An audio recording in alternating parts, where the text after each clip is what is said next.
We're watching, and Sturgeon here is the lead singer who you saw there on stage. Lead drinker. Lead drinker, and good friend Bill Cashman. We have Priya in the studio with us. I'm just a voice. She's a disembodied, but you'll see her in a minute because she's is so pleasing to the eye and so pleasing to the camera. Shut up. And so let's get right down to that show was actually in violation of the law. Was it because of the lyrics? Debatable. Those are the It's best debatable. kind. It's debatable. I think the sound, the decibel level of that performance in particular was above what the police and maybe the Parks Department are trying to fight for. I'm not sure the details of that.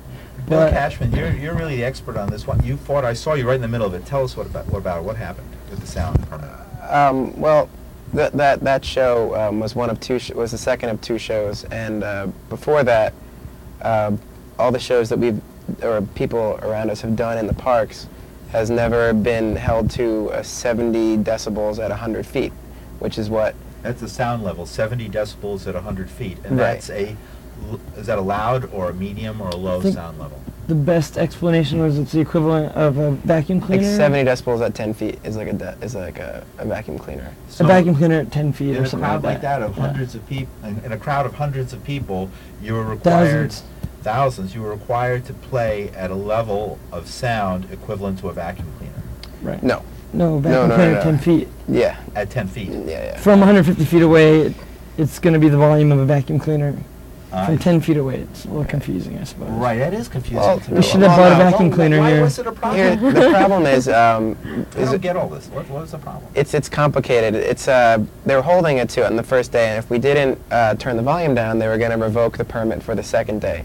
And if anybody was there, noticed like towards the end, the bands were getting really angry because people couldn't hear the vocals, and then the guitarists on stage were complaining because they were able to hear. This is amplified music, and they can hear their acoustics when they're playing, which is weird.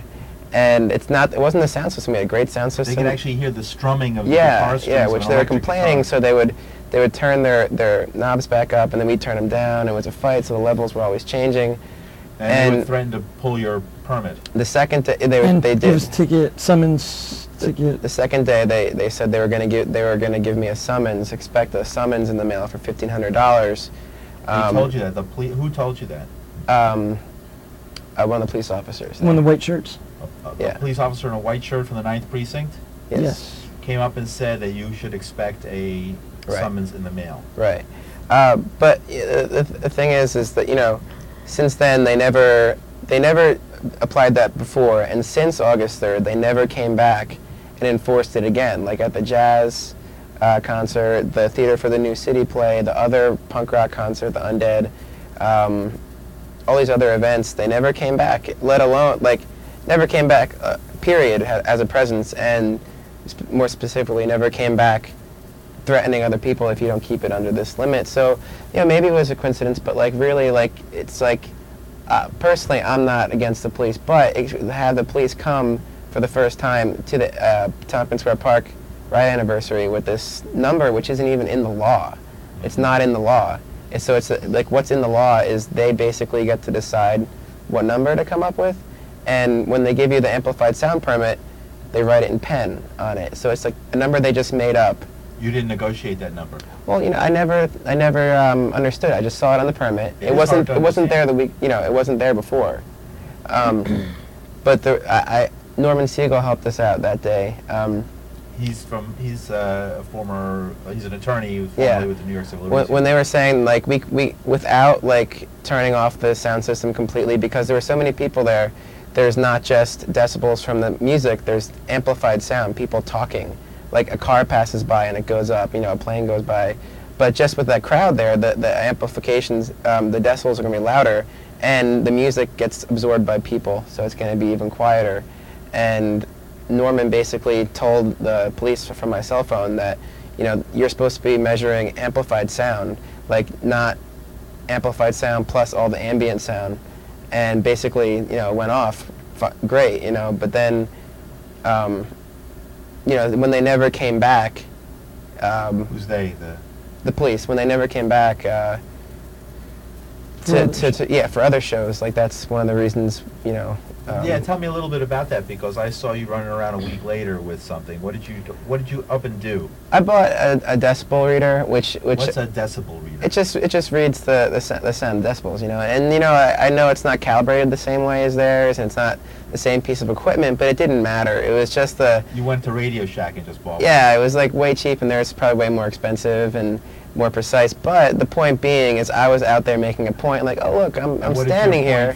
What's that? What did you find in your research? Well, it's just what I found is like, well, obviously nobody else, they weren't reading anybody else's events until basically we called them out. And so now, you know, they come out and they might, I don't want anyone's party to get turned down or ruined, but you know, now they're gonna, if they're gonna stick it to us, they should stick it to everyone. Now everyone should get pissed, because And they've been following me around in particular. I have a new band that is not very highly publicized, but they've been intimidating venues into not letting us play, and this has gone on from Leftover Crack. Prior to this event? Prior to this event, a couple of years ago, they shut down a couple Leftover Crack shows in Brooklyn. The police went and just told them that they'd find a code violation. Like, basically every club in the city has some code violation that you get shut down for. It's just not strictly enforced, and it's nothing that's going to kill everybody in the club, but they can get shut down. So the police go and they say, you let Leftover Crack play, we're going to shut your club down. And so then what happened recently, more recently, it was in May, we Start Fucking Hipsters started playing our first shows. And we were not a very popular band. A lot of people didn't know that we were the same people, or that I was involved in both bands. And for some reason the police did. And they went to a club and told them the same thing. They said, if you let this band play here, we're going to shut down your club. So it's an escalating situation between me and the police. Why do you think they're targeting you? Because I speak the truth, man. I don't know.